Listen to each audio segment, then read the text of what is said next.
Okay.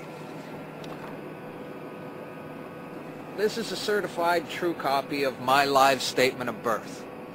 You can get this by applying for it at the Registrar General. They'll give it to you. And it's very interesting because this is where it all began. This is the foundation document. All identification is generated from this document. And so if the foundation document is no good, anything that's made from it is no good. That means driver's licenses, health cards, everything. Now what they did here, this is exactly what he meant when he said, soon every American will be required to register their biological property. Now your parents didn't realize what they were doing when they filled this out, and these didn't exist before 1933. Birth records were recorded in scripture, and these only came into being in 1933 when they hatched this plan. They created a corporate fiction with a name just like yours. See this here? They framed you. See these tracks? They railroaded you. There's a child hidden behind the record. This is the record. You can't harm a child in law. So they had to protect you behind the record. And you operate a corporation. Now, this line right here is called the delineation, a line of delineation, which means anything below it can be changed. This line underneath my surname, talk to anyone who edits legal documents or who's in printing, and they'll tell you that to underline something means that it's an error and it has to be changed. In doing this, they registered and monetized the spirit and soul of a living being. The date at the top, there's one that says June 12th. What is that? That's the date I got this. Okay. That's the date of issue. This is a certified copy. There's 2 stamps, notarized by a lawyer and signed off. So this is a true copy of the original. And the reason why it says June 12th, 09 is because that's when I requested this and that's when they gave it to me. Now from that, they created, this is where it gets really bad. They created this document. Now in law, a certificate, think gold certificate, think silver certificate. A certificate is like a share in something. And this is a legal document, and it's called a certificate. But here it says extract, which in law means a tax. My name is spelt in all capitals here. So's yours, so's your driver's license, your health card, anything you get from the government, your name is spelt in all capital letters.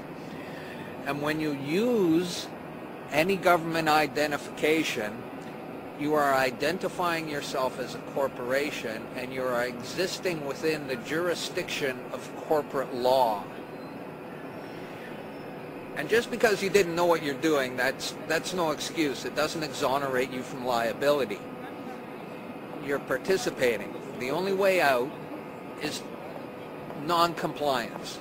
Don't participate. Now this is, see this red number here? People may wonder, gee, why is there a red number on the back of my birth certificate? Well, this is a Class A share because I'm born in Canada. The letter at the beginning of the number is called a CUSIP number. All securities require a CUSIP number. And that's what this is. This is a security, this is a share which represents me. This is held as collateral to secure the national debt. There was a bankruptcy in 1933, and the central bankers came in and said, we have a mechanism whereby you can continue to conduct commerce even though you're bankrupt and there's no money. Pledge your citizens as collateral. That happened in 1933, the bankruptcy. And that, by no coincidence, is why these started to be issued in 1933. So you may be walking around thinking you're free and you have rights. But the bottom line is that you are owned, you're a chattel, you're a slave. And these people own you. And that's why they can do things to you against your will. Because you comply. If people are looking for more information on this, where would you recommend?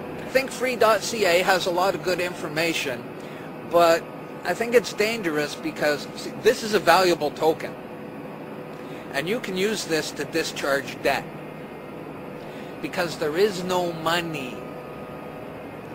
The currency you have in your pocket represents debt. It doesn't represent wealth. And the things you buy with it aren't yours because the currency has a hidden lien against it. And that's how they can take your house and they can take your car and they can take anything you own.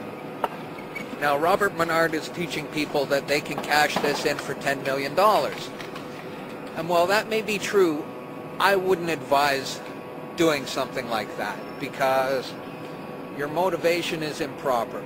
There's greed and there's ego and there's all these bad things associated with that. The Rockefeller-founded World Health Organization. Novartis and Syngenta, in cooperation with the U.S. Department of Agriculture and the Department of Defense, have field-tested a spermicidal strain of GMO corn that would render male consumers infertile. This was quietly announced as a contribution to the world overpopulation problem. The list goes on and on. Right now, global human fertility is plunging. I'm convinced that this is no accident. For me, being willing to consider and research a direct depopulation agenda was critical to my getting the whole picture and to generating responses that could be sufficient to the task we face. I know this may sound crazy, but imagine that it's 1932 and we're in Germany. If I told you that in the next decade millions of people would be exterminated, you would say impossible. No one would do such a thing.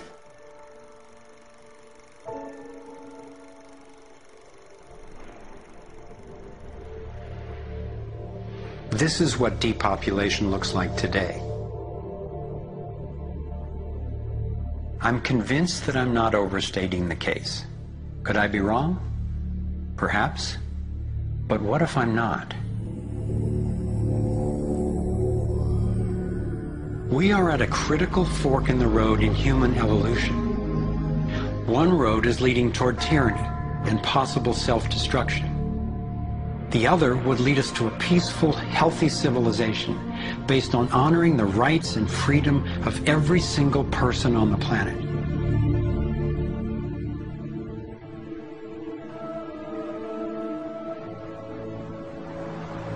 To set off in this new direction, it's up to you and me to clear that road. The time has come to say, enough. There is another way. I believe that together we have the knowledge, the resources, and the solutions to meet that challenge.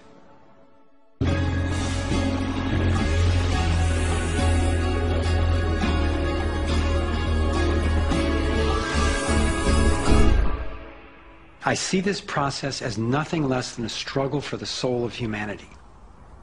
It begins with a shift in worldview, answering the question, who are we really? What is human nature? Are we humans what the elite would have us believe?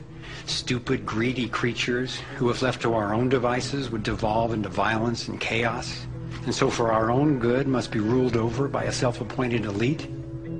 Or are we naturally caring and creative?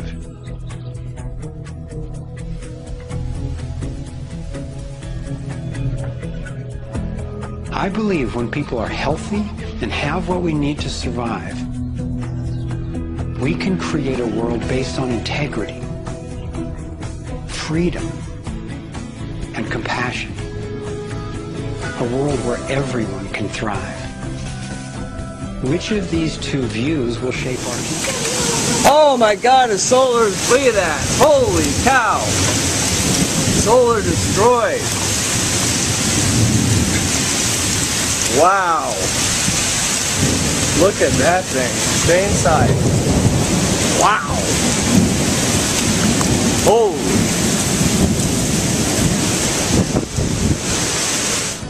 That's our choice now. The agenda of the ruling elite is the product of a destructive worldview, based on their beliefs that there's not enough to go around, that some people are more deserving than others, and that their own safety depends on maintaining absolute control over the rest of us. In short, their worldview is based on scarcity and fear. But as powerful as they are, the architects of the New World Order cannot create their dreadful vision without our collusion. To stop them, to render their agenda obsolete, we have to wake up.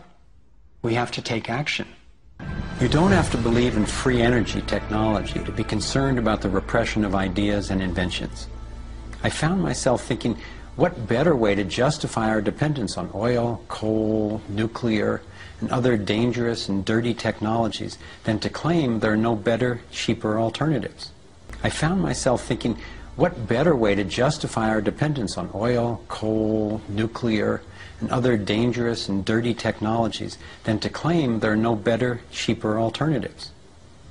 It was my beloved wife and creative partner, Kimberly, who kept bringing me back to the human implications of my scientific research. For me, as intriguing as the Taurus and ETs and free energy are, the most compelling question was, would understanding these things really help alleviate human suffering in any way? And it turns out it can. So much of the pain on the planet has to do with the lack of access to energy.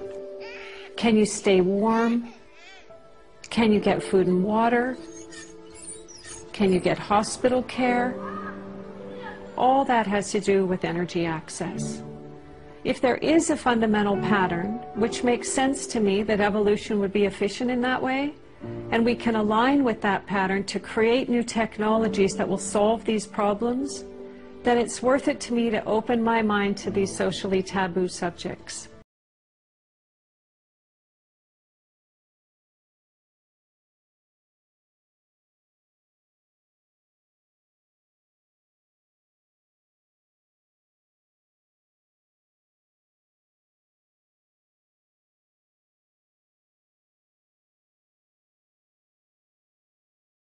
Years creating a vast website, thrivemovement.com, that brings it all together and makes the information and what we can do about it accessible to everyone.